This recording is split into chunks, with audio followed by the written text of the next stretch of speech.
There it goes. And now we're live. All right, you primitive screwheads, listen up. They're coming to get you, Barbara. I ate his liver with some fava beans and a nice Chianti. Here's Johnny. Vanity.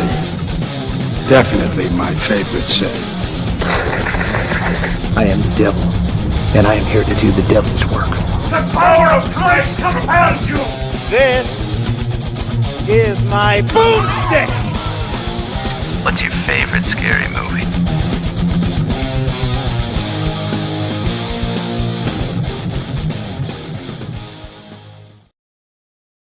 Good evening and welcome to Shiver, a horror movie podcast. I am your host, David, and with me as always is Daniel. What up, y'all?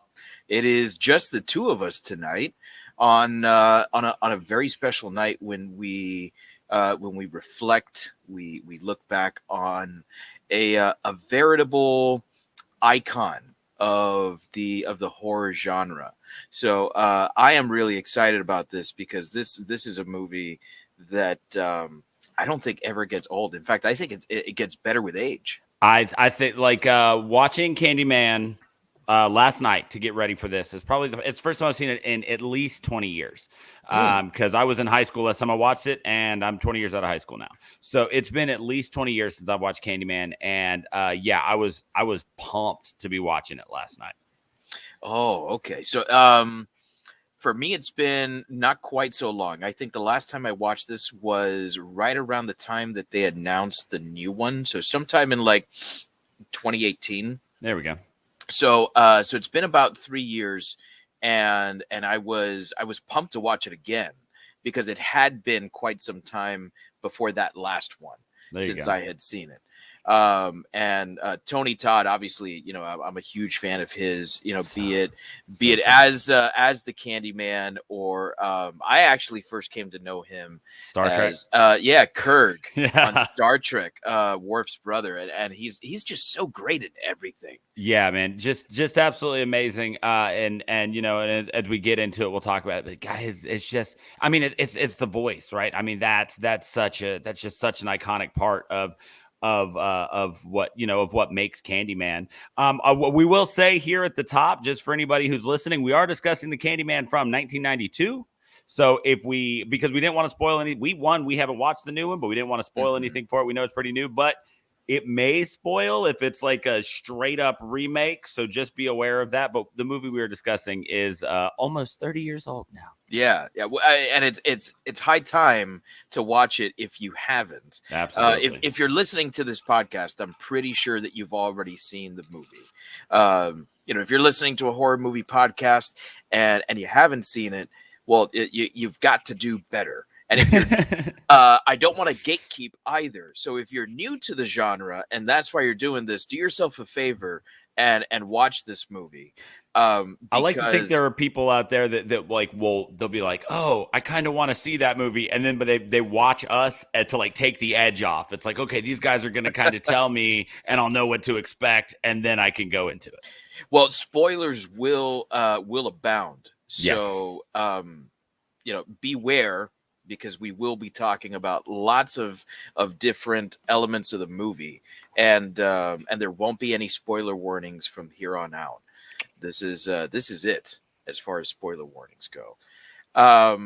So right off the bat, that we've done this for every other episode. I like to give like a brief overview of what our thoughts on the movie is before we move into, you know, digesting the movie and tearing it apart and all that. So this is, I mean, you look this up on any website and it's going to be called a horror classic, a modern horror classic, or an iconic horror movie. Does it live up to the expectation that has been set by others? How do you feel about the movie, especially having come into this, Daniel, after 20 years of not having seen this movie? What were your big takeaways? So, First takeaway is this movie was way bloodier than I remembered. Like I remembered it being a slasher flick, but I didn't remember just some of the scenes with just absolute buckets of blood. Yeah.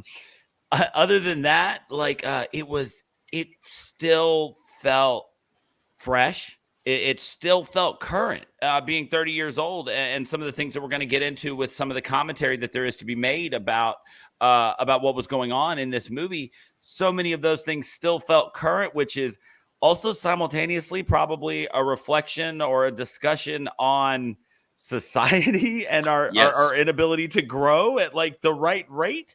But it was so much fun watching it again. Like I remember bits and pieces of it. But I had forgotten how utterly psychological it could be at times. Absolutely. I like I said, I'd forgotten how much blood. Like I had like these flashes. I had like little bits that I remembered. You know, just like these still frames. That I remembered about it. But just seeing it all put together again, it didn't. It was odd. So often I'll go back and watch these movies that I haven't seen in so long, and it's just like it's like refreshing, like, oh yeah, I remember this. You know, it's like meeting up with an old friend you haven't seen in a while. But when I watched Candyman again last night, I don't know if it's because I'm older or what, or maybe because I was looking at it through a different lens of kind of dissecting it and things like that. But it felt fresh and it felt new, and it was exciting to watch it again last night. Yeah, I kind of feel the same way. Every time I watch this movie, I feel like it becomes more and more relevant. And I think part of that is, you know, as you get older, you know, your eyes are open to what is going on in society and the world that we live in. You know, your world grows, it expands, and I think that this is one of those movies that doesn't shy away from that. Right. And you're right. This is a ridiculously gory movie. Yeah, man. Yeah, I was blown away. The really interesting thing is that there's not a lot of scenes that feature gore. Like throughout, like this probably isn't nearly as gory as something like a Friday the 13th, Right. or a Nightmare on Elm Street or something like that. But the scenes that do feature gore, like there is no holding back, and part of that is Clive Barker. Yeah. Like he is in my mind like the master at writing just like juicy, like gut falling out of you gore. It's just and he has so much fun with it, and he uses it to great effect. And I think that that the director here, Bernard, really got to that. He really understood that, and he didn't overdo it because it's not everyone's cup of tea, right? Like Hellraiser, I think, is one of those movies where like it's amazing, and I love Barker and I love Hellraiser, but it's not for everyone because of how much gore is in the movie. Right. So when you see something like Candyman, the gore is used for effect. Yeah, it's extremely impactful. It's not when I say buckets of blood, I don't mean it's constant. It's just when it's there, there's so much of it that it takes your breath away at times.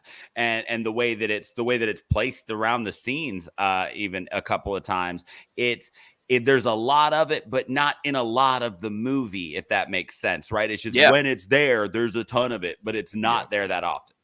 Yeah, and I feel that same way about it. It most definitely is a slasher. You said that, and I think it's very easy to forget that this is a slasher because it is so psychological. Yes.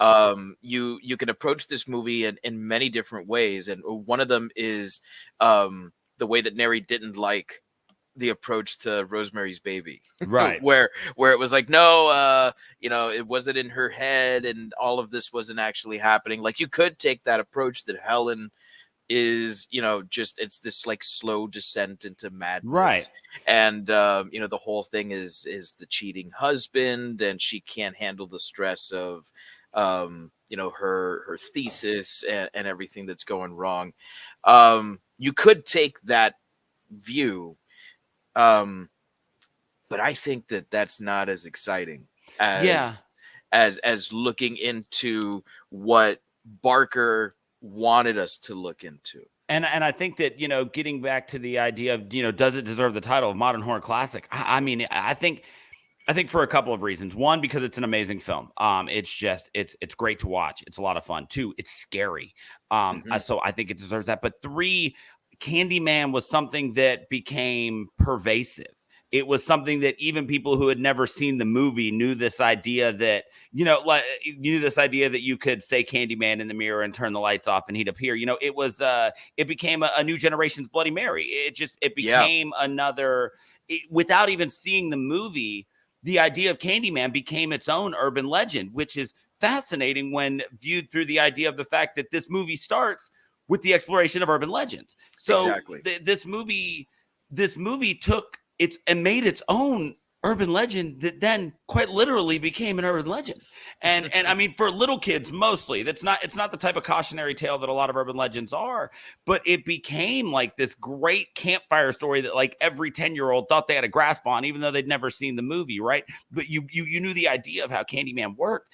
And so do I think it's deserving of the title modern classic? Absolutely. I think without a doubt it deserves that title. Yeah, I have to agree. And to get at that point there of, you know, it's a folk tale, right? It's an urban legend. That is essentially what this is, right? Yeah. But the use of it and how that's turned into something other than a cautionary tale, it's almost like a bastardization of it, is interesting, and we're gonna get there. You know what? Let's jump ahead to that, because I was gonna talk about the setting, this idea of the modern urban gothic film, Right. And I mean, and that plays into the same thing. So yeah. Okay, so we can go there. So the idea of a gothic movie, right? A gothic horror movie. This goes back to the silent films, right? Probably the best examples of this that we have in pop culture are the old Universal monster movies. Yeah, right? Dracula, Frankenstein, right? And usually people say it in that order, although Frankenstein is clearly the better movie. Although interestingly, Philip Glass, the guy who scored this movie, yes, brilliant score, right? Amazing. He did a score for the original 1930 Dracula, because Dracula was made in this real transitional period where there were still silent movies coming out in 1930. So like you have the Jazz Singer in 1928, but very few movies are, that transition is very slow. So you have very little music. You have a little bit of music at the beginning, and you have a little bit of music at the end. Right. And that's pretty much it. The rest of the movie is silent with the exception of the dialogue. So Philip Glass made this incredible score to Dracula. So like a post thing, not like he did it when it came out. Okay, that's no. Is Philip Glass Dracula? Because I'm going to tell you, these years don't seem to add up. No.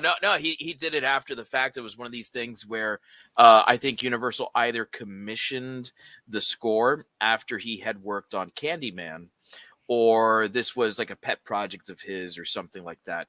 But the only way to hear the score is to either purchase the actual score, in which case you're not, seeing it with the film, right? Or it was included on the Blu-ray,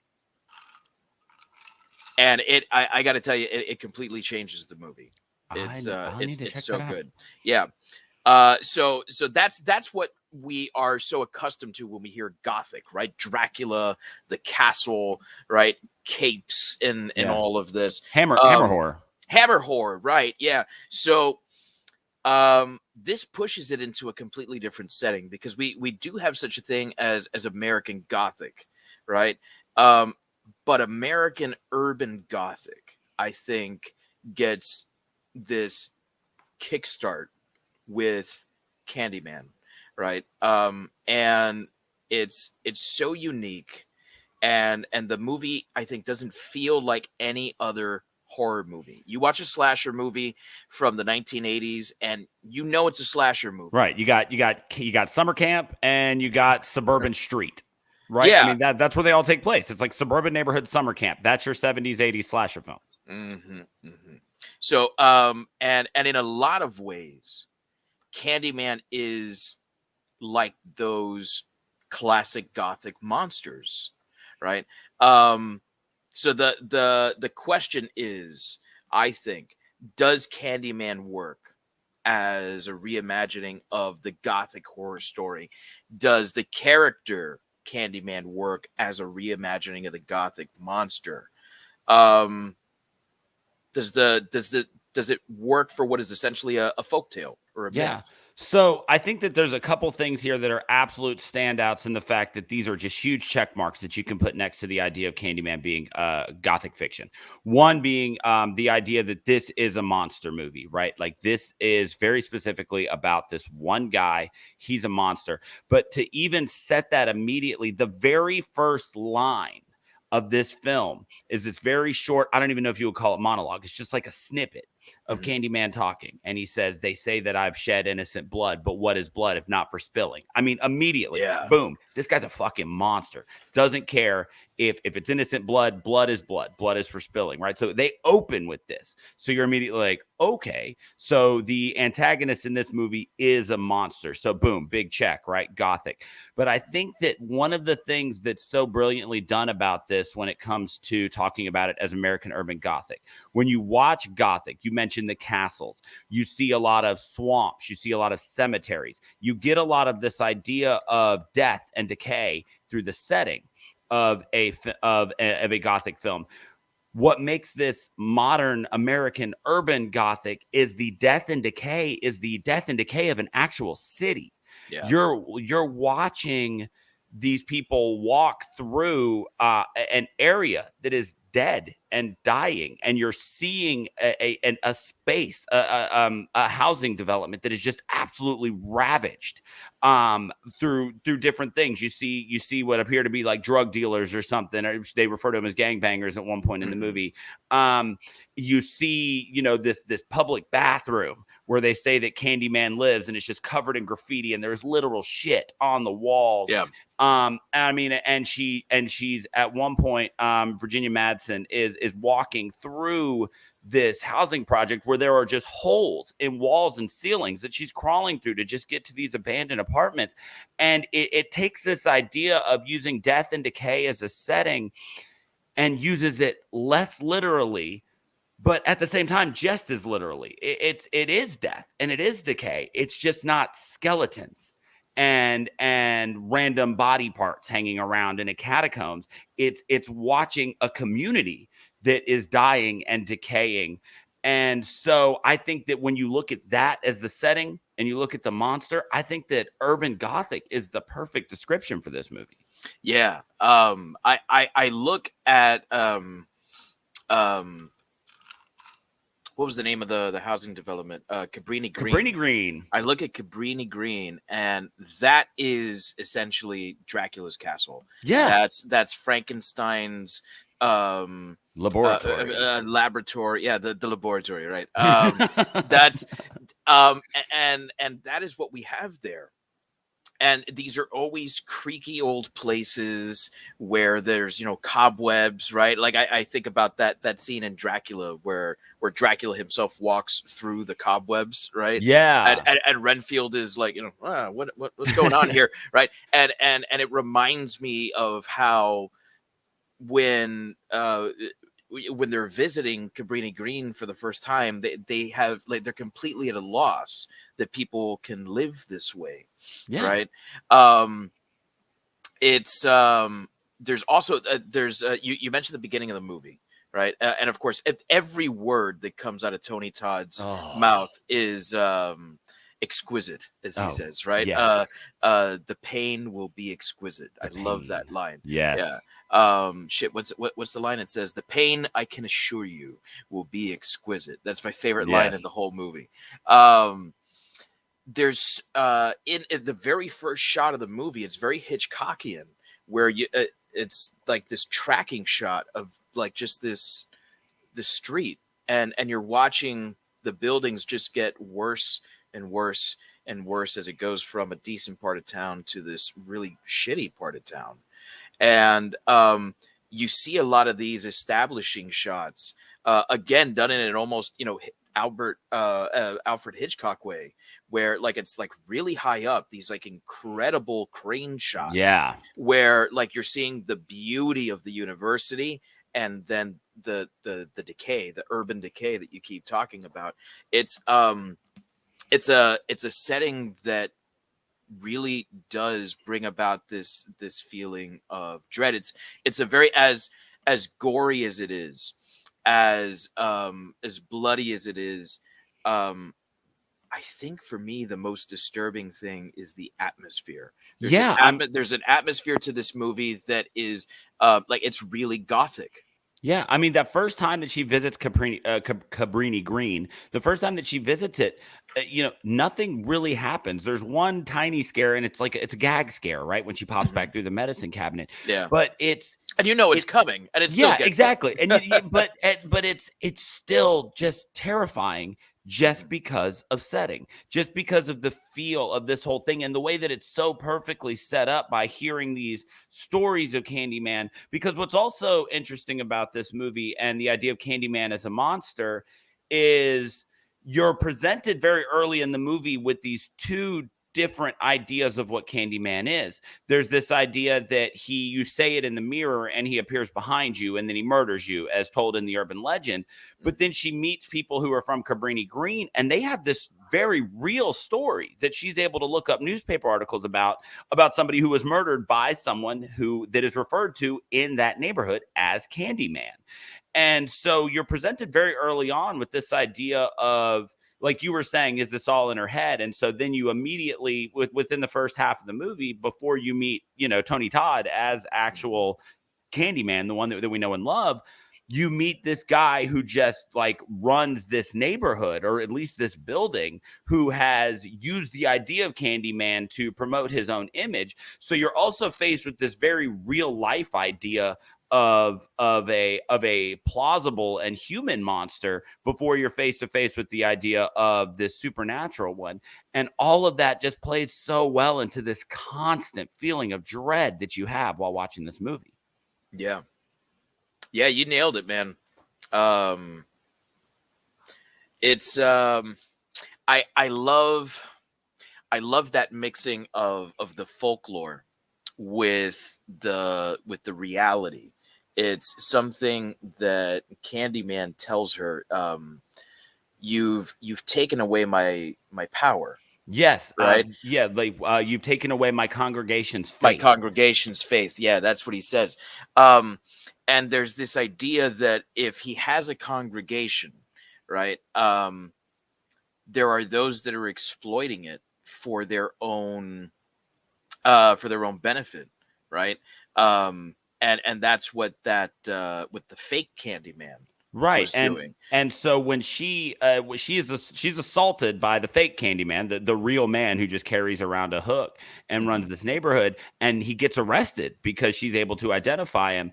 And so then, by removing this very real Candyman from the neighborhood, she gets rid of the fear of the idea of a Candyman, which essentially hurts his power. It's similar to was it Freddy versus Jason, where the idea was that if they buried the memory of Freddy Krueger, then he had no power, right? Because if you don't know who Freddy Krueger is, you can't dream about him. It's that same thing. Like by removing the idea of, no, we got the guy who was pretending to be Candyman. Candyman's not real, which is what she tells this little kid.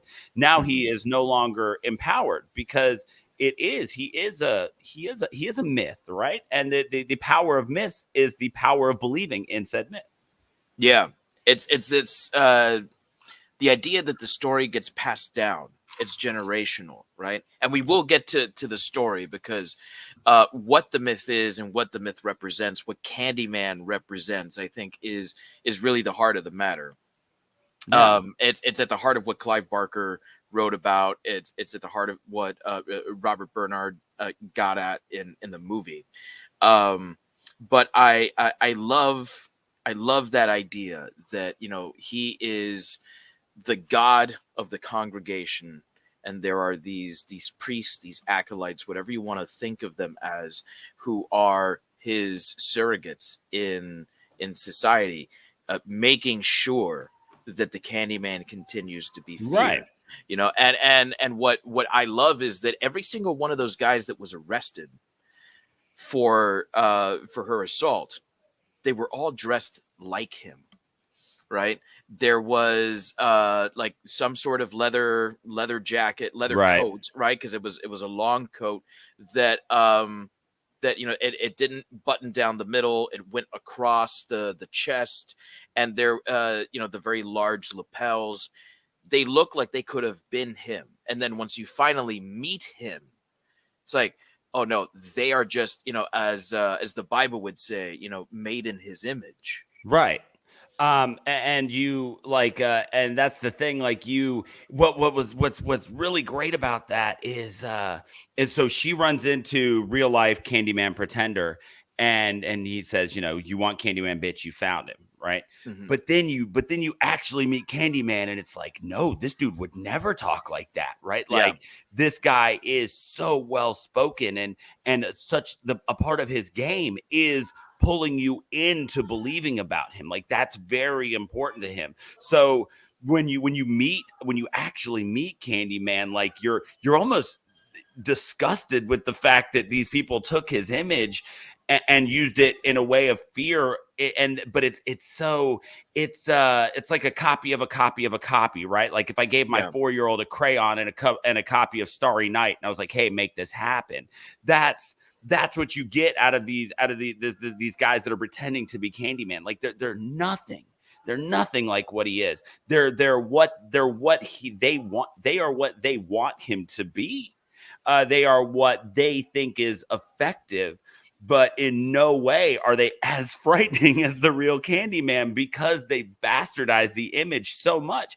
And I know we're going to get to sociopolitical takes in a little bit. But This is a good transition. But point, I mean, think. and that's it's such, that idea of it is such an amazing take, whether intentional or not, on what people will do with anything. Right? It's possible to take anything that you want to talk about, take something that you believe in, and bend it to your will. And not to bash religion, but it's so often that's what happens, right? It's easy to take something that's old. We're told during this movie that the idea of Candyman goes back to 1890. This movie's in 1992. So at this point, it's a 100-year-old story. Now, Christianity, religion in general, much older than 100 years, but the idea is still there, where you take this idea, you take this image, you take this story that exists, and then when something happens in your life that you need it, you can bend, tweak, and manipulate what you need to make it feel relevant to that moment, even though it comes from a time that isn't necessarily as relevant right now. So it's this idea of, our myths, our ideas, are they living, breathing things? Do they change as time goes?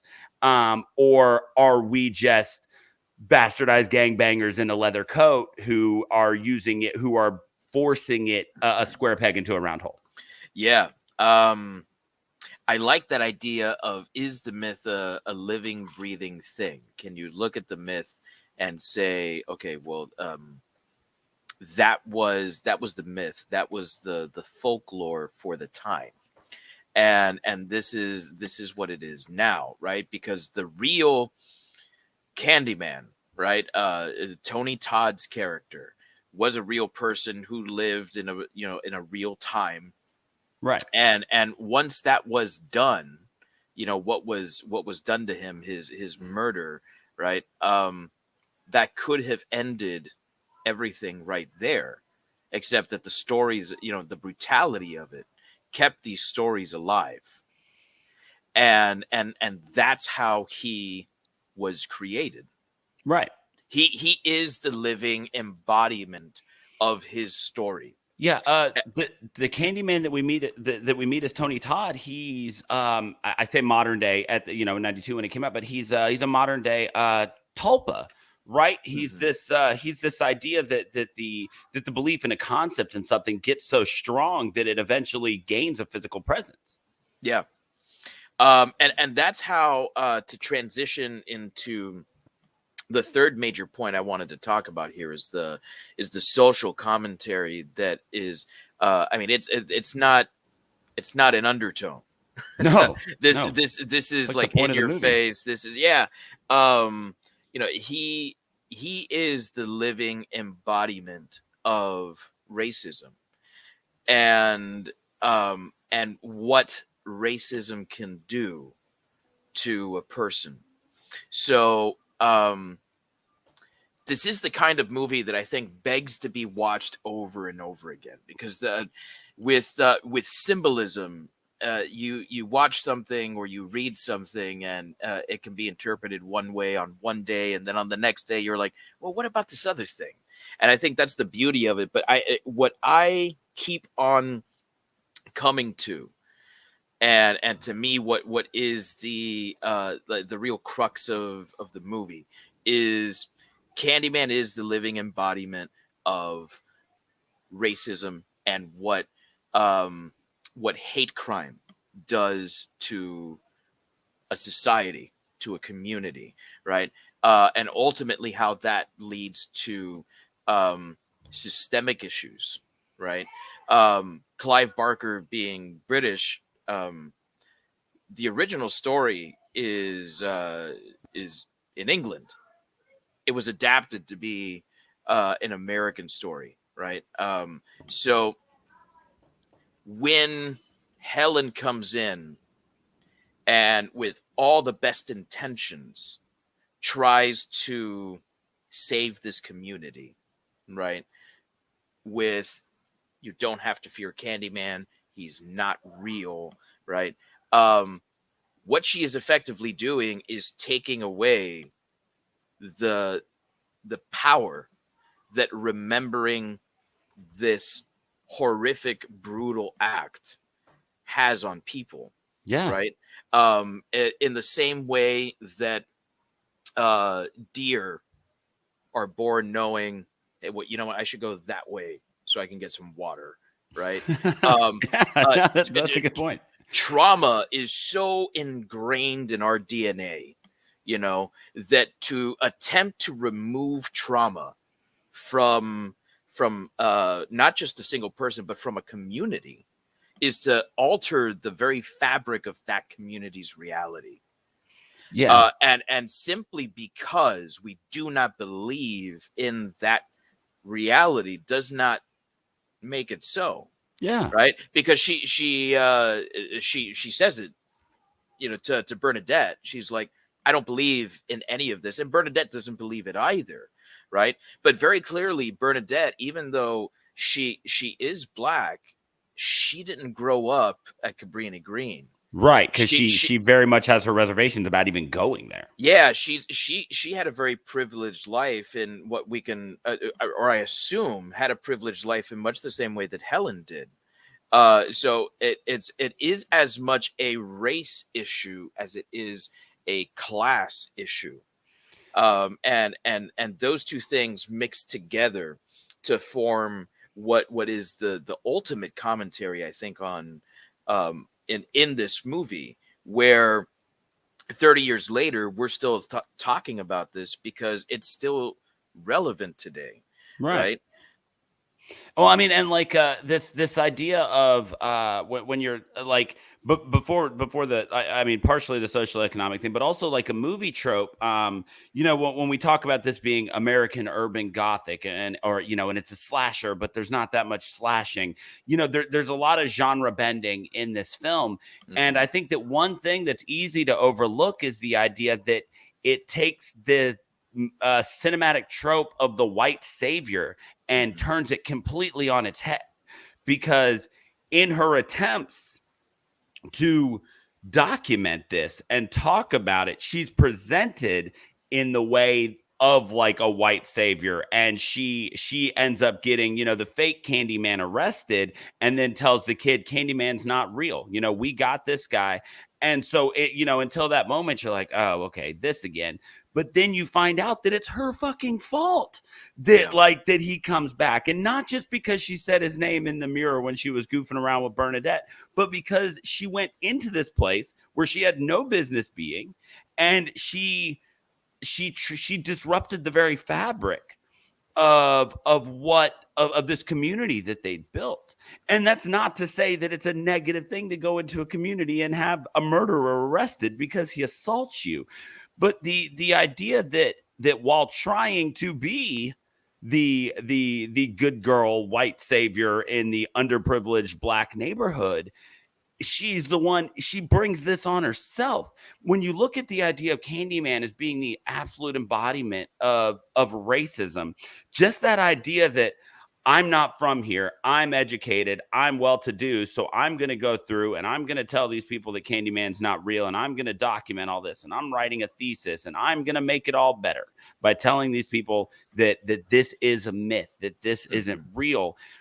The idea of taking this and then making that the catalyst for all of the horrible things that happened to her. It's like, not only did you bring this on yourself, you brought this on yourself because you stepped out of your lane way too far.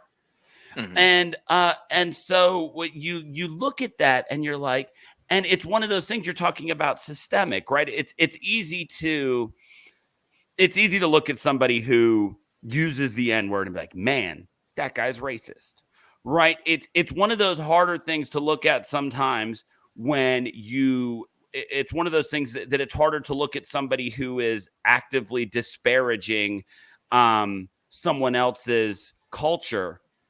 And even if they're coming at it from the idea of the fact that they're educated so they know better, it's tougher to look at somebody from that angle and be like, that's kind of fucked up. And that is still kind of racist, right? Yeah. Like, you can't just come at this outside looking in and think that you're going to fix everything by tugging this one thread. And so it's this really great idea of, Candyman, right? He's a murderer. He's a monster. But like, also, she fucked around and found out, right? Right. I mean, yeah. And one of the things that always irked me about Helen, because I do think that ultimately Helen is a tragic character, because although like you said, she fucked around and found out, I do think that ultimately her heart was in the right place. I'll give you that. And she she gave her life to save right. Jonathan, is it? Anthony. Right? Anthony, yeah. Not anywhere near. It was a TH hit in the mark there. Okay, yeah, thank you. I got the one blend. So she the only reason she got involved in this was for her own benefit. One of the things that always irked me about this was pretty early on in the movie, she is in a classroom typing away on a computer, and one of the custodial staff comes in and hears what it is that she's writing her report on, right? And she says, "Oh, you're talking, you're writing about Candyman or something like that," and she doesn't even know this person's name until she figures out that she can use her for her own research. So it's there is no care given to the community, which means there is no care given to the culture, which means that ultimately everything you're doing is self-serving. Yeah. Well, and there's also that fascinating dichotomy there of she has the privilege of this just being a story that she's researching, while she's talking to people who have lived a very real scenario where they were in a building where a woman was killed by someone who called himself Candyman. And she has, and I know it's a tired phrase now, but she has, like I said, the privilege of being like, oh, I thought this was just a story that teenagers tell. And, and she has the ability to look at it with that, while these women have lived through very real life trauma. Yeah. Anthony's mom Anne Marie. Anne Marie, yeah, when they meet her, it's such a heartbreaking scene, but also I think such a real scene when she says over and over again, "They're not going to get my son." Right. It's this, this idea that, well, for starters, who is they? Right. Right? Because that's a very ambiguous term.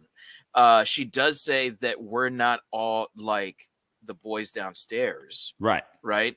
But we Because we're all supposed to be gangbangers, right? yeah, that's what she says. That's and often as enlightened as some may think they are, that's the perception that's out there. And unless you take the time to really unwind and unpack that, there is no movement on this, which is why the system persists, right? And so we have that idea that, okay, well, are they the ones that are going to get him, or is it the culture of, well, he's a black boy, therefore he must be one of those, Right. right? Do we as America, because of all of the different issues that we have, right, to not go into every single issue, because we'd be here all night, right?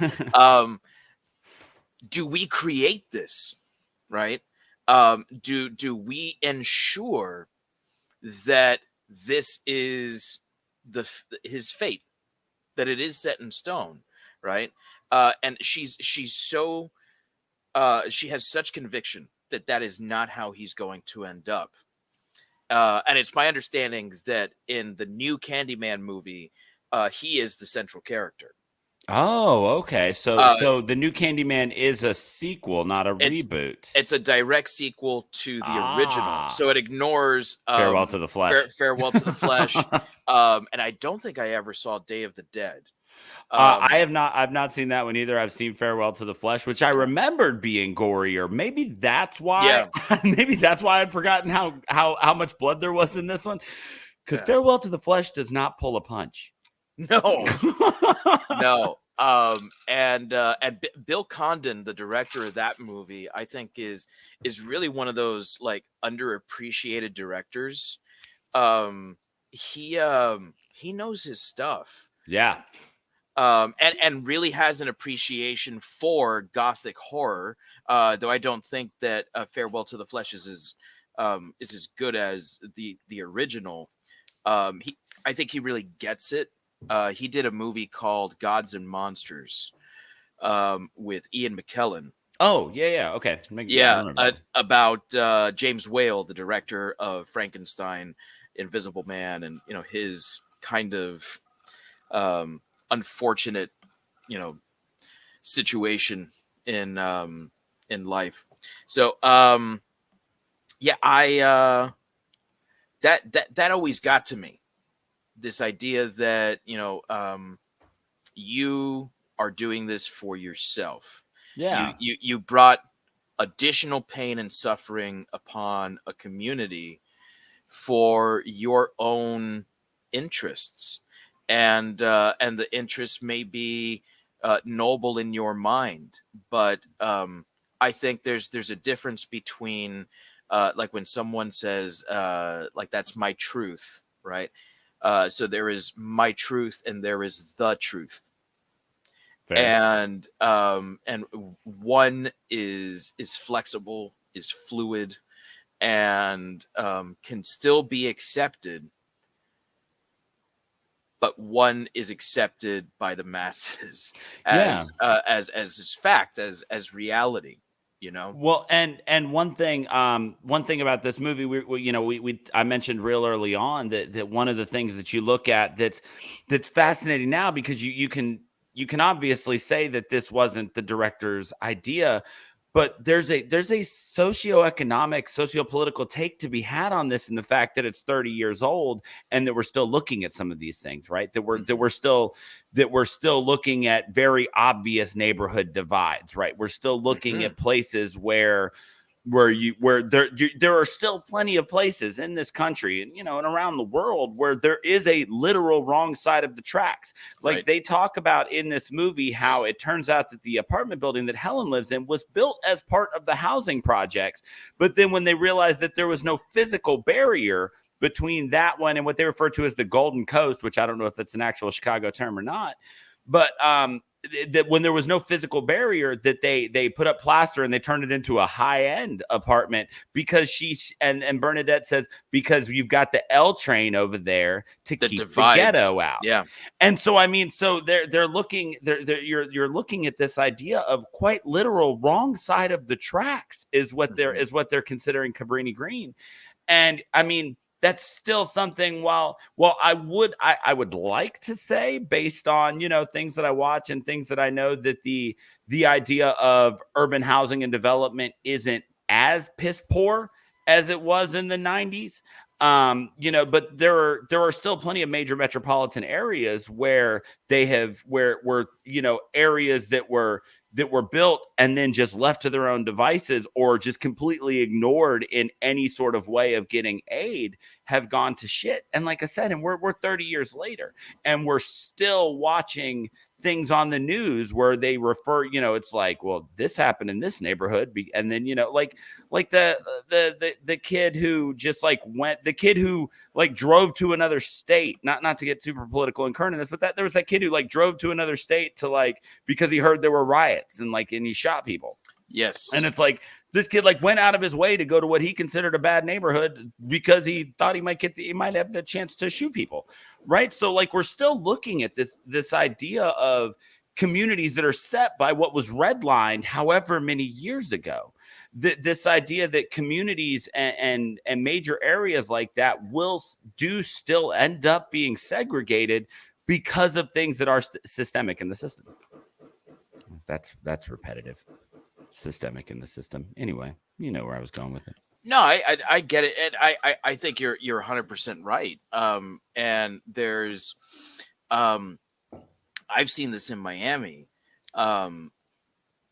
We will build housing projects and believe that satisfies our, whatever guilt we have, right? About the conditions in this country, and then say, okay, well, our job is done. Yeah. And wash our hands of it and go pat ourselves on the back, go home and go on with our lives.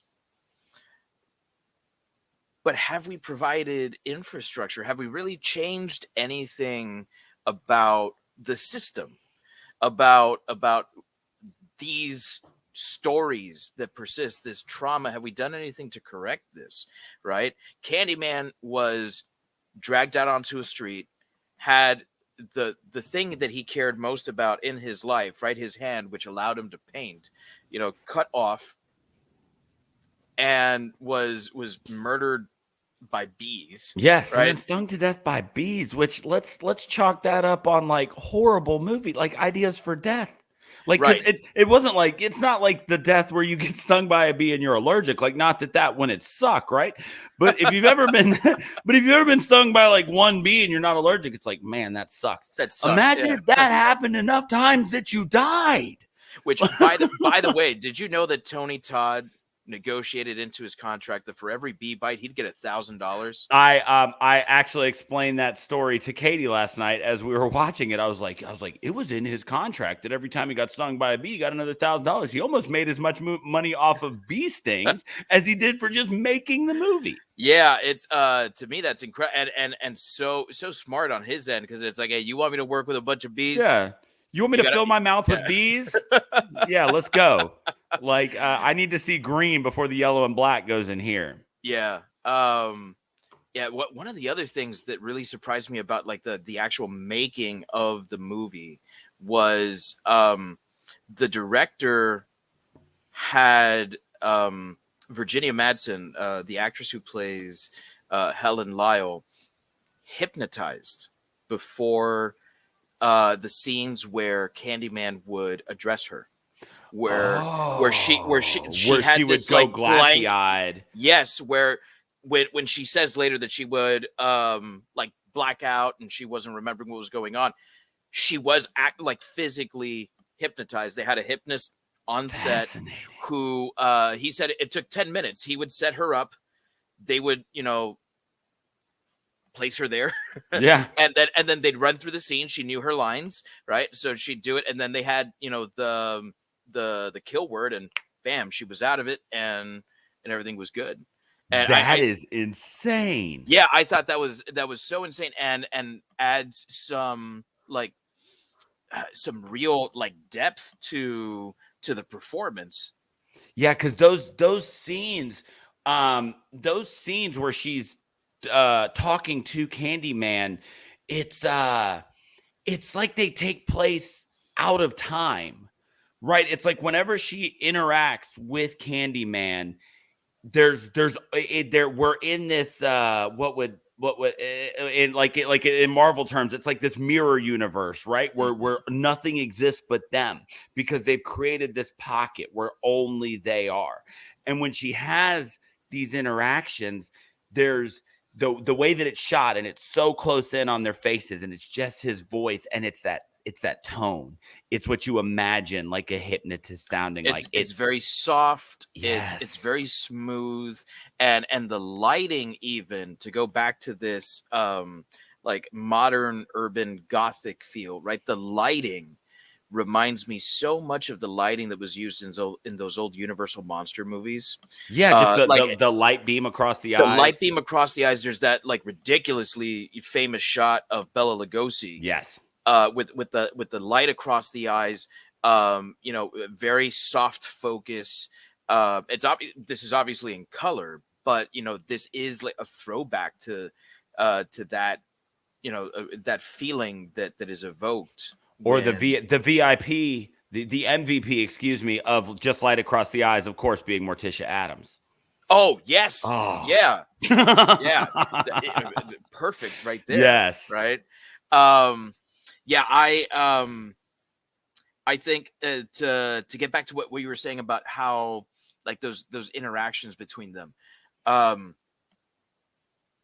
think about how the wait, before I get into that, Andy, good to see you, man. Our buddy Andy, our number one fan, came in second best use of bugs in a horror film, first being Creepshow. Oh wow. Oh. I can't disagree with that, because that final segment of Creepshow. My skin is crawling right now remembering that scene from Creepshow. Yeah. Well, we got to do Creepshow, man. I love Creepshow. Oh, so good. That's a movie. I actually have a really big framed Creepshow poster that hangs right above me here. Picture perfect box art. Just you know what? Let's do one of these. Yeah, there it is. See, I got Creepshow right there. Yeah, and Day of the Dead. some of my personal favorites here. If you're listening to the audio version of this, keep a check on our social media, so you know when we record them live. You can comment on Facebook and YouTube, and you could have just seen Dave's amazing horror movie posters that he's got framed. So one of the things that I just thought of as you were talking about this is when we were all in quarantine last year, right? And America started to burn, right? Everything Quite that happened literally. with George Floyd, with Breonna Taylor, it was a real dark couple of months. And the way that pretty much all of America became entranced, hypnotized, because the effects of systemic racism and violence against minorities, and particularly blacks, became thrust onto us. Yeah. It was not something we could ignore. We did not have work. We didn't have anything except our phones and television. And it was all over both of those. And and so we became entranced. So to me, to see Helen become so entranced in what was essentially her interacting with that embodiment of racism, it only makes sense. Yeah. It only makes sense. Yeah, I mean this movie does just so much for the genre. Like we talked about now. Okay, I will preface this with saying I'm a white guy, so if I say anything that's wrong, then I apologize. But when we were talking with Ish last week about sleepaway camp. He talked about this idea of how the LGBT community only has so many icons to grab onto. And so like if you're in that community and you're a fan of like slashers or you're a fan of horror movies, then then that pool gets even more shallow of something that you can grab onto. And I think that when Candyman came out in 92, not that anybody would idolize Candyman, right? But I think that it was one of those times where you could be like, wow, like the bad guy in this movie, yeah, he's a bad guy, but like he's a cool bad guy, right? Yeah, but like one, is he? But two, like he's fucking cool. Yeah. Right. Like that's one of those things. It's, like you look back through those classic slashers and it's like, yeah, like they're horrible.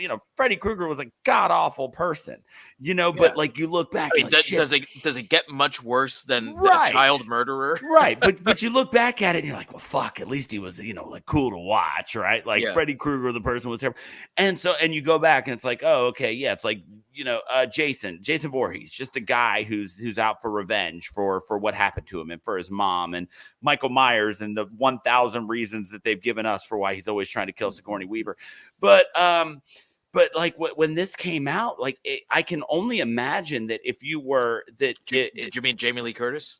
I meant Jamie Lee Curtis. That's Sigourney Weaver, didn't I? Yeah, I meant Jamie Lee Curtis. You know what's really funny is when Neri and I did a Shiver Mystery Theater with Halloween. He had never seen Halloween before. He did the same thing. Yeah. but this idea of being like, whoa, here is like a genuinely terrifying badass bad guy, but he's also pretty fucking cool. And so it's like I can only imagine that it's that feeling of now being able to consider yourself a part of this community that until recently, until that moment, or until a few moments here and there, had left you on the outside looking in. So as we're talking about sociopolitical takes of this movie, like this idea of he's not just a black guy who's the bad guy. He's well, one, is he the bad guy? Or, I mean, yeah, he murders people, right? But like, well, if you murder, you're a bad guy. Okay, yeah, if you murder, you're a bad guy. Okay,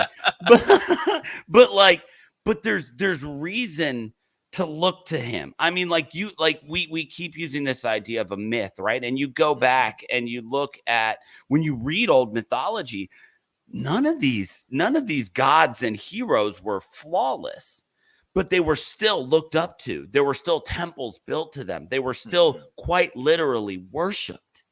Yeah. And so this idea... And oftentimes you did it because of fear. You did not want the wrath of God to come down upon you. Right. Right. And so this idea... So you don't want the wrath of Candyman and what Candyman represents to come down upon you, which puts him in the ultimate position of power, which makes it even fucking cooler. Yes, he's a bad guy, but the power that he has it's noteworthy. It's something worth talking about. It's something that's really cool. Absolutely.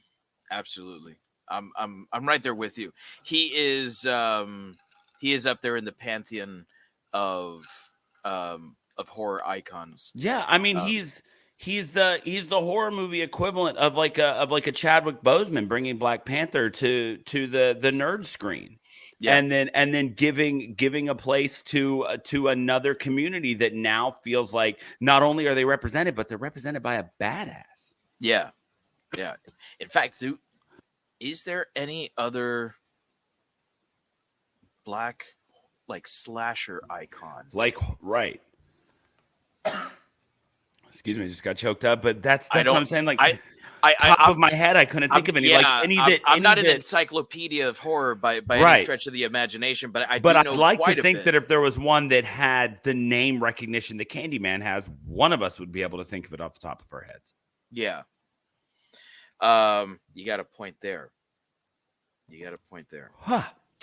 All right. So the anytime we do a slasher, I always do this. Which Gonna lighten it up a little bit now after that 15, 20 minutes of that was hard-hitting good. news. That was real good. Yeah. Oh no, I agree. That was spectacular. Like as soon as you sent me the outline for today, I was like, "Fuck yeah, let's get to this part." Yeah. And now for something completely different. So anytime we do slashers, and we do tend to do a lot of slashers on here. Hey man. But I love them. Yeah, I love them. Yeah. Andy just said black exploitation horror. Yeah, black exploitation horror. Yeah, there is quite a few black exploitation horror movies. You know what? I'm gonna go ahead and say Blackula. Oh man. Yeah. Shit, what a movie. Yeah, Blackula. Yeah. But I think that's it. Thanks for mentioning that, because otherwise I wouldn't have mentioned Blackula. And then when I would have listened back to this, I would have been like, fuck, I didn't mention Blackula. So anytime we do a slasher, I do this section called Blood and Boobs, because slashers are predicated upon the idea that there's going to be blood, there's going to be boobs. Yes, sir. One or the other, usually both. Right? So this is, like you said, a genre-bending movie, right? But it is a slasher at heart. So as far as gore and sex goes, how does Candyman fare in this department?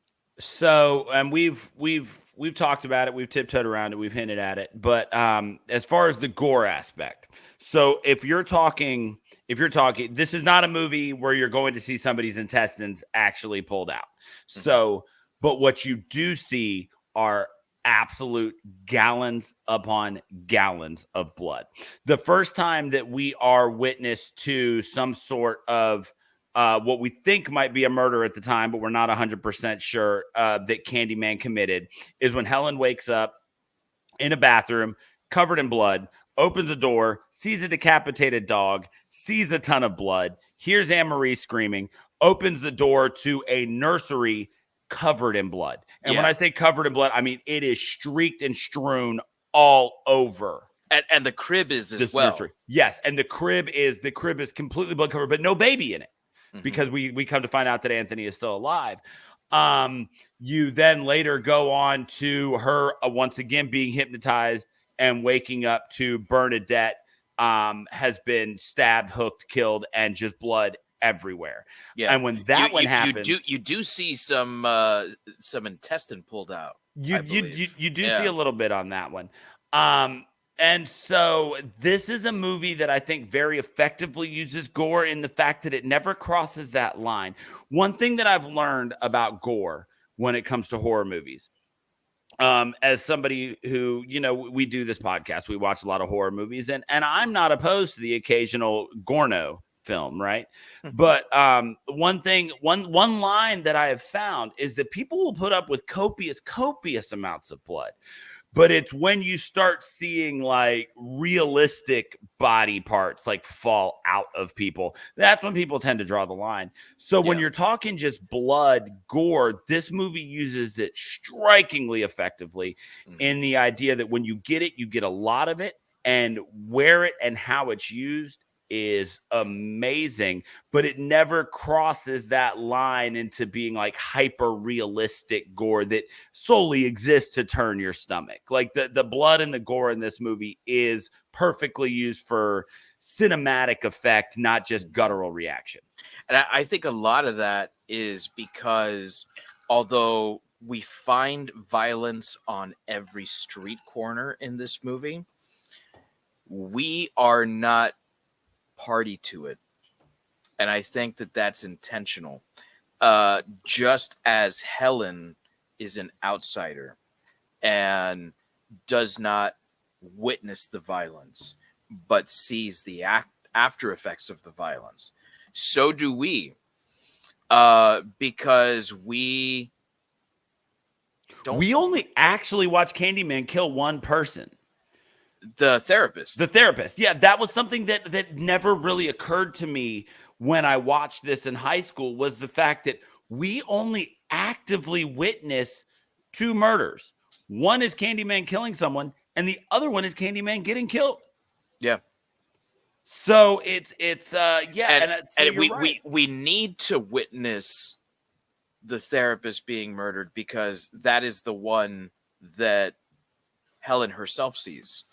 And how fucking genius is it that before Candyman bails on that scene, he cuts the restraints off her arms so they can't walk it. And I get that part of it is because he wants her to escape, but also part of it plays into that idea of like, well, now you can't just sit here strapped up until people get here and prove that I did this. Mm-hmm. Oh, God, I love that. Like, that stuck out to me so much, because until that moment, you're still thinking, well, maybe she'll eventually prove that Candyman committed these murders.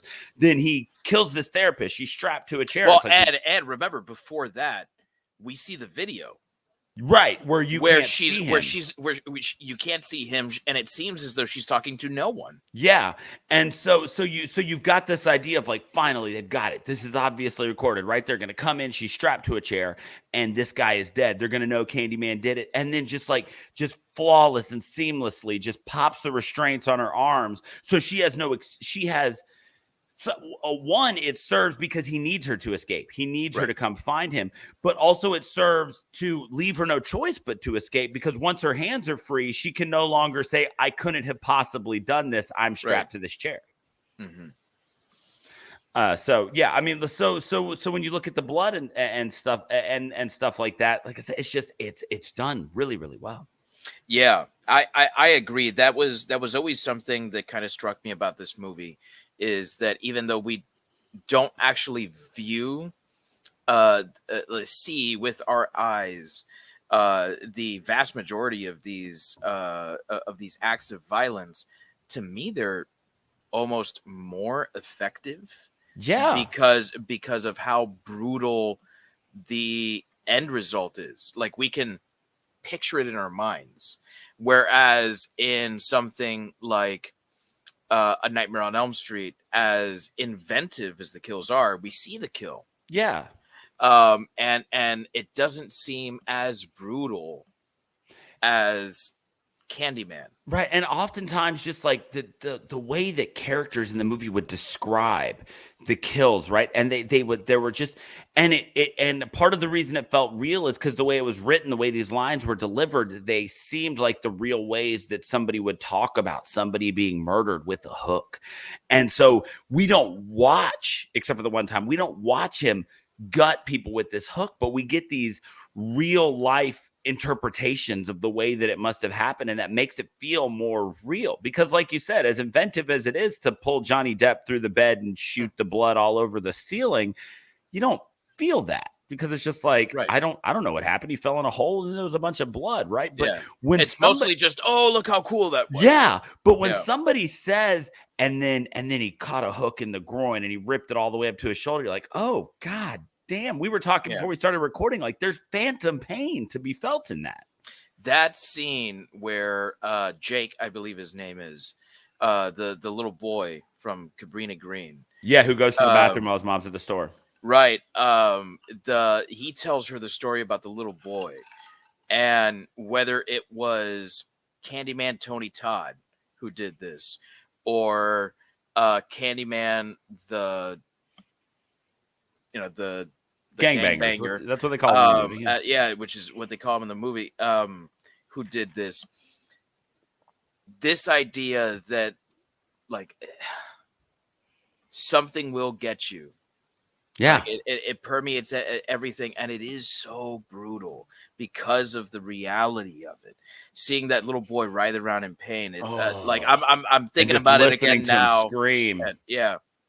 Oh man, yeah. So I think in the blood department, this movie delivers like very fugitive. Yeah, and that that Rottweiler's head just laying there. Oh yeah, Like you don't have to see that he and got she's decapitated. covered in blood. Yes. Before it, and I love that moment where she's like, "Am I okay?" And she checks herself. Yeah, she immediately pulls up her shirt, right? She's Yeah. checking to see because there's blood on like the torso, the midsection of her shirt. So she's pulling it up, and then you see she doesn't say anything, but you see a wave of relief wash over her for a split second when she realizes she's fine, and then you watch it set in where it's like, well, if I'm fine, then whose blood is this? Right. Yeah, it's oh, that's a great moment. So good. Yeah. And actually one of the few acts of violence that you do get to see is when Anne-Marie attacks her. Oh, and she's got the cleaver in her hand. Yeah, and then she, kind of goes at her, and you see that spurt of blood. Yeah. And it's so realistic because it's not like it's this torrent of blood that comes out of her. It's a spurt, and but it's enough to make you go, oh yeah, oof, fuck my arm, so then the other aspect of the blood and boobs is the boobs, the sex. It's the boobs.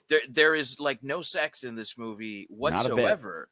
And what always struck me about this movie is in the same way that the movie, I think, whether consciously or subconsciously, is so different from many other slashers, from pretty much every other slasher in this subgenre.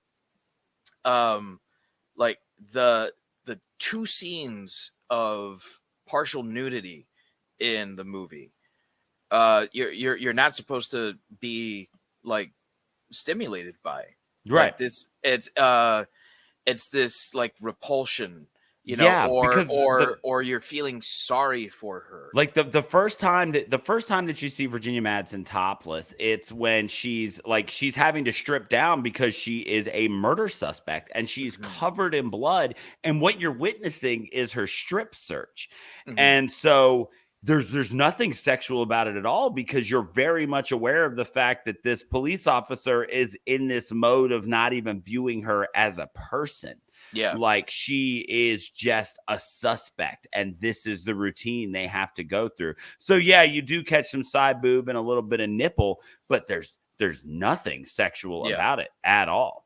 And then the bathtub scene, there's really not much to be had there either, because this is a scene about her like finally coming to terms with the affair that her husband has been having, right? She suspects something when she first sees him interacting with the undergrad student. Yes. Right? Stacy.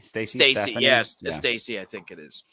And which that is another thing entirely, because there's no way that you look at Stacy and say, this doesn't remind me of a young version of Virginia Madsen.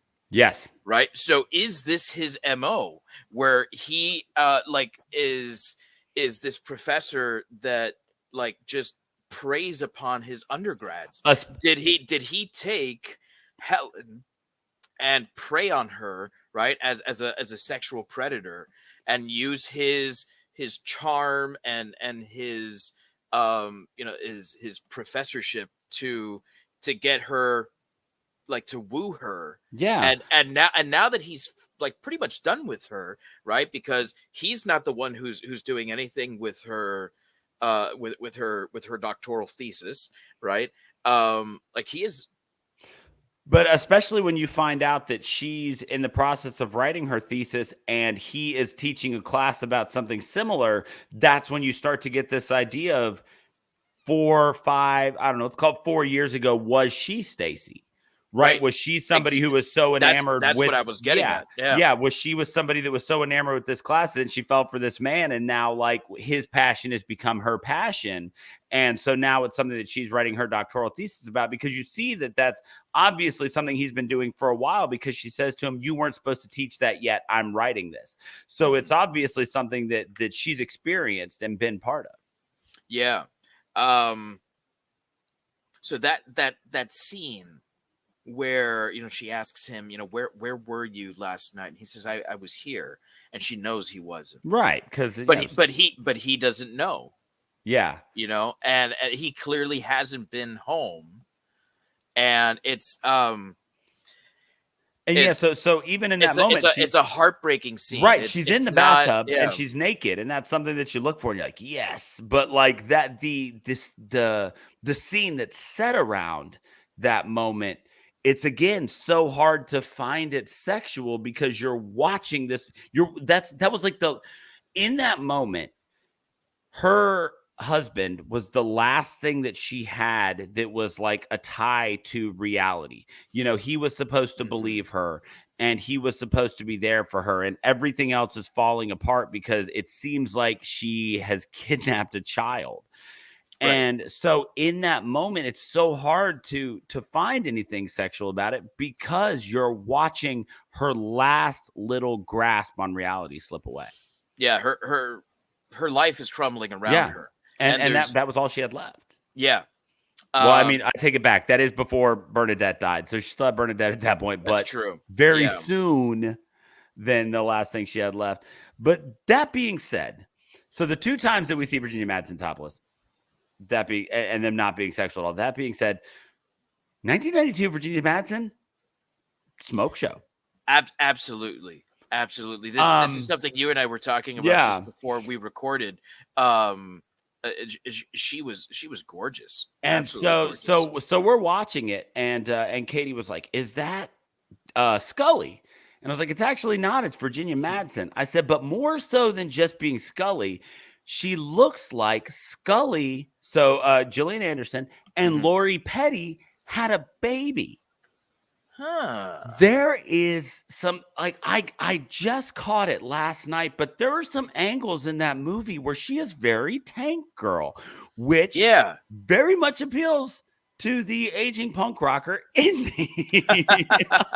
So that was last night. I was like, okay, I know this isn't Gillian Anderson. Like, honestly, I could not remember her name. I just knew it wasn't Gillian Anderson because I remember back in high school being like, oh shit, it's Gillian Anderson, and finding out it wasn't. So I went and looked up. I was like, okay, it's Virginia Madsen. But then she catches the light just right sometime, and it's like, there's some Lori Petty there too. She looks like one of those Conan O'Brien mashups, like, if they made it.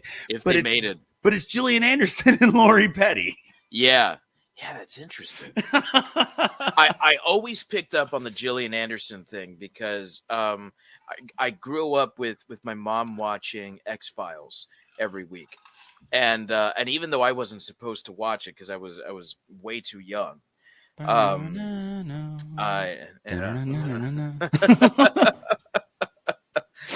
what a great fucking show! Oh my fucking god! In fact, one of the very first times I ever remember being scared of anything was watching that show. Oh, dude. Okay. Like, if you're watching live, you can see right now I'm wearing a Mothman shirt. Let me lean out from behind. There you go. Yeah. My love of cryptids comes from the fact that the very first episode of the X-Files I ever saw was a Jersey Devil episode. Oh, that's a great one. That's like first couple of seasons when there literally was a file cabinet and there was an X file, and that's where shit was. The episode I'm thinking of is one called Humbug. It's a season 2 episode. It's one of the Monster of the Week ones. It wasn't one that really tied into the greater mythology of the show. But it was one where a character had like a twin that was like not a fully developed twin who would like jump out and like kill people and stuff like that. I think I remember. Kind of like the movie Basket Case. Yeah. God, what a terrible, amazing but terrible movie. I remember seeing that, and I was like behind the couch watching the movie. So my mom, the show, so my mom didn't know. And I shouted out, and she was like, "What are you doing? Go to bed." I was like, "Oh yes, I'm going."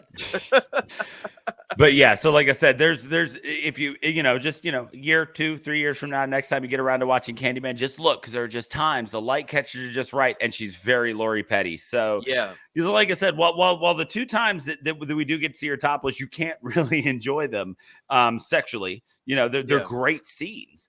But you can't enjoy them as sexually charged moments. She's very attractive. She is, and so is Bernadette. Yes. Bernadette is gorgeous as well. So it's one of those where like kudos to the director for not sexualizing all the women in the movie. Yeah. Because especially in slashers that happens oh so often. But one laments, maybe. What could have been. Yeah. But yeah, I mean, there's like I said, there's a lot to be and okay, so not necessarily gore, but in the idea of gore being something that scares you. Well, there's nothing bloody about this scene. I know that we are approaching the 90-minute mark, so we're probably going to call it here soon. But one last thing while we're talking boobs and blood is, can we talk about how effective and terrifying the idea of him having to bring her? So Candyman has to bring Helen into his world, right? Like that's part of the ritual to get his congregation back. Like we said earlier in the episode, I can assure you the pain will be exquisite, right? It's sacrificing her as part of the game.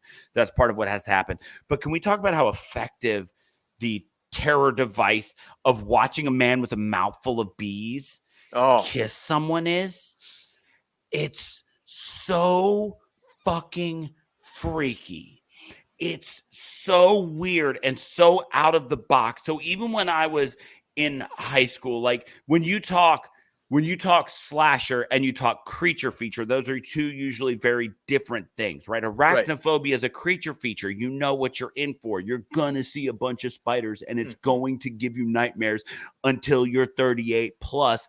I may be speaking from personal experience.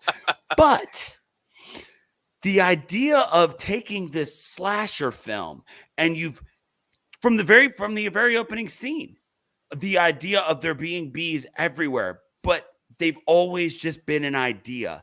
And then suddenly they're such a prominent part of what's happening. And if you follow us on Instagram, follow us please at ShiverPod. The picture that we posted to promote tonight's episode is Tony Todd with a mouth full of bees. Even if you're not afraid of bees, the concept of filling your mouth with them is horrifying. Even scarier possibly is the idea that somebody with a mouthful of bees might kiss you. It's the creation of that scene is so intricate. They made a sort of like mouth guard for him that he says he went into like a trance-like state because it took. I'd have to think so. It took about like half an hour to 45 minutes for them to fill his mouth with all of the bees. So he had this mouth guard in, and presumably just so none of them could get down his throat. Yeah, that's really why it was for that reason. So he has this mouth guard in. I can imagine that swallowing was so difficult during that time. And like I'm the type of guy where like when I go to the dentist. Like that's immediately the only thing I want to do is I want to swallow. Absolutely. Yeah. You got all the shit in my mouth. I'm trying to. Yeah. So, like what a fucking trooper he is. Right. Yeah. And I think he said that the most stings he got throughout production was in that one scene, which makes sense. Fair enough. However, Virginia Madsen is deathly allergic to bees. Are you serious? Yes. So one of the things that they did to ensure that she was okay was number one, they had like probably a whole bandolier of EpiPens. Yes, just like a pharmacy full of EpiPens ready to go. There's one guy that was his only job. He just always had one in each hand. I got you. You want me to stab this in my fucking heart? Because I'm going to bring The Rock into this podcast too. That's how we do. God, what a great movie. I love that movie. One of the few Michael Bay movies that I will defend. I will die on that hill. Used like baby bees that did not yet have their stingers. So when the bees were falling on her face, there was no chance that they were going to sting her. So, but that like very nervous and worried look that you see on her face is 100% real. That is like, if by some chance I get stung, there is the possibility of like very serious ramifications for this. That's the face you're going to see me make when they cast me in the Arachnophobia remake. But it wouldn't kill me. I would just be equally terrified because I'm convinced that they will kill me. Right. Because I saw Arachnophobia way younger than I should have been allowed to watch Arachnophobia. But now I've got a podcast about it. So God bless America. So now we know what the next pick is going to be. John Goodman, what a national fucking treasure. Yeah.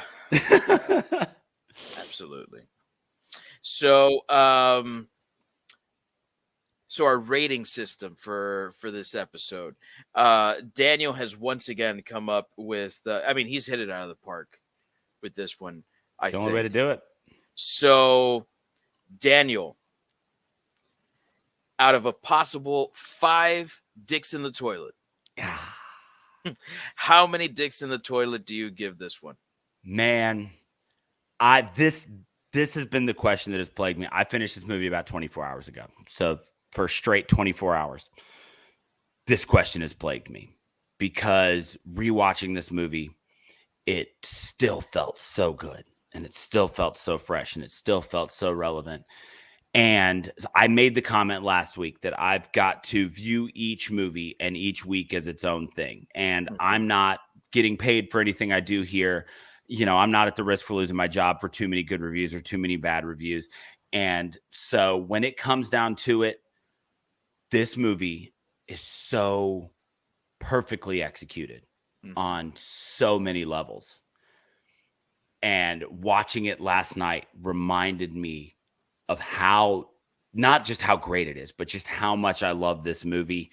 So, all reviews here, only the opinions of the people actually making them. Take this for what you will. This fucking movie is like a 5.5 out of 5 dicks in a toilet. I fucking love Candyman. It works on so many levels.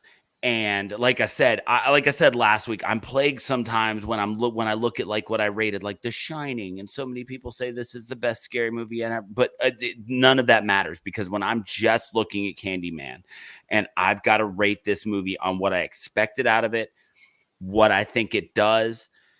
This movie, okay, so like if you've ever played like a rock band game, right? Like you can 5-star a song, but then you can also do so well that those stars turn gold.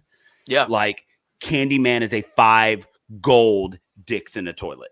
It's just perfectly executed from the minute that Philip Glass's score plays during the credits until the moment that you just get this zoom in on like the mural in the housing project that looks like Helen. It was always you, Helen. Like everything about this movie plays out so fucking perfectly. And Tony Todd is so amazing as this voice.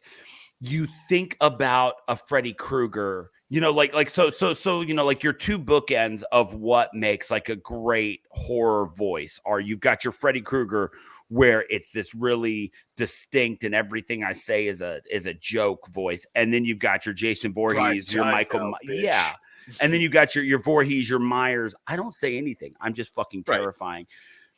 Tony Todd as Candyman is this amazing 50-yard line between those two things where he doesn't talk much, but every fucking word he says you hang on. It's poetic. And they just drip with fear and with macabre and And this movie is just so incredible. I feel like this movie accomplished everything it set out to do. I think that 30 years later, this movie is still relevant. I think that this was the perfect idea for to make a new version of. I hope that the new one is good when I get a shot to watch it. This movie is absolutely 5 golden dicks in the toilet. It's funny that you say that because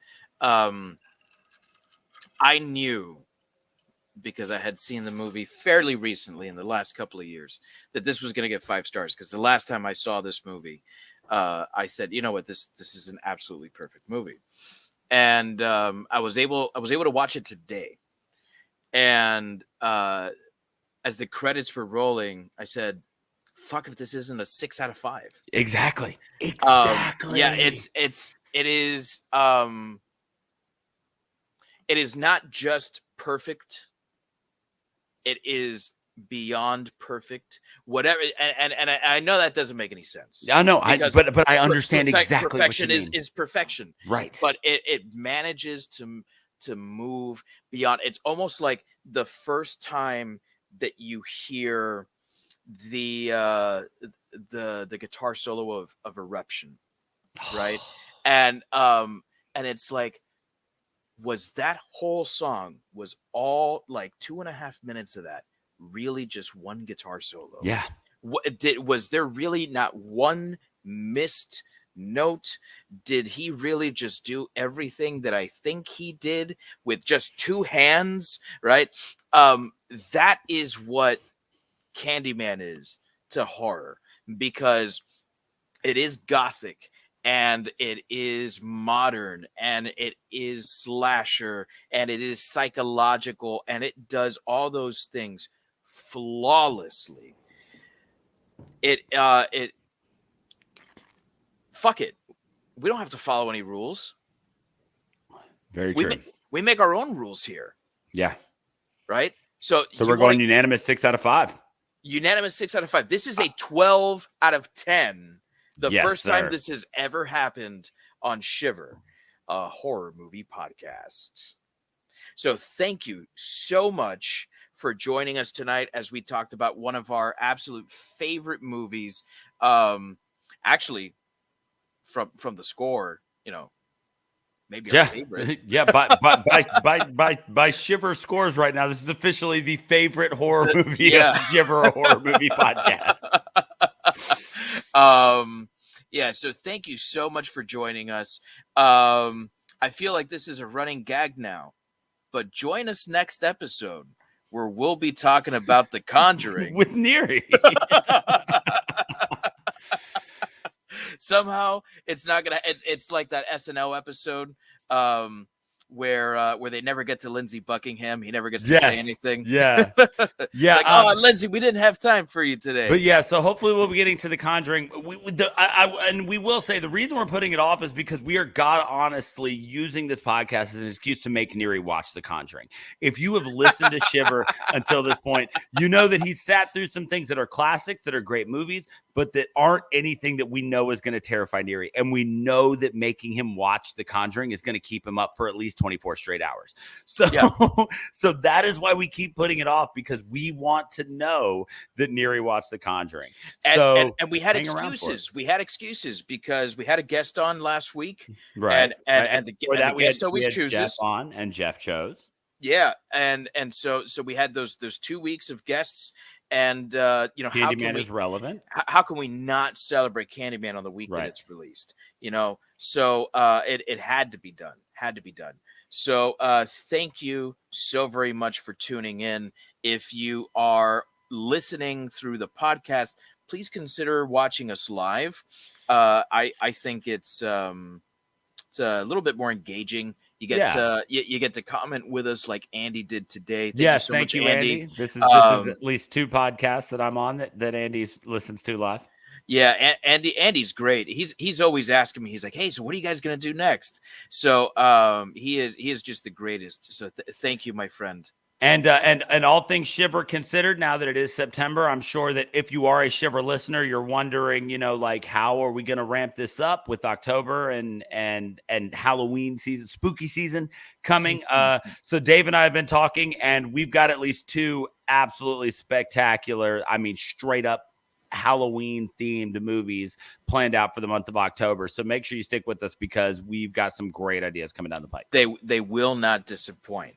So you can find everything Shiver at Shiver Pod. So all of our social media, Twitter, Instagram. We should do a TikTok. Yeah. You know what? Maybe we should move the what the actual fucks that we were doing to TikTok. Yo, so speaking of what the actual fucks, just real quick, not that nobody's getting murdered, but currently in Cabrini Green in Chicago right now, there is a serial egger driving a white panel van, and nobody knows if it's like a protest thing, if it's like an art thing or what, but there is a serial egger currently in Cabrini Green. Yes, so a lighthearted what the actual fuck there is a serial egger in Cabrini Green right now, which is a real neighborhood in Chicago. Yes, it is. Actually, Andy, our friend Andy here, was telling me his brother lived in Chicago right around the time that this movie came out, and he actually visited Cabrini Green. So make sure you head over to shiverpod.com. That will link you to our geekbro.net website. But if you head to shiverpod.com, you will be able to get linked to all of our social media stuff. We're on Instagram. We're on Facebook. We don't post a ton. We try to keep you informed about what's coming up.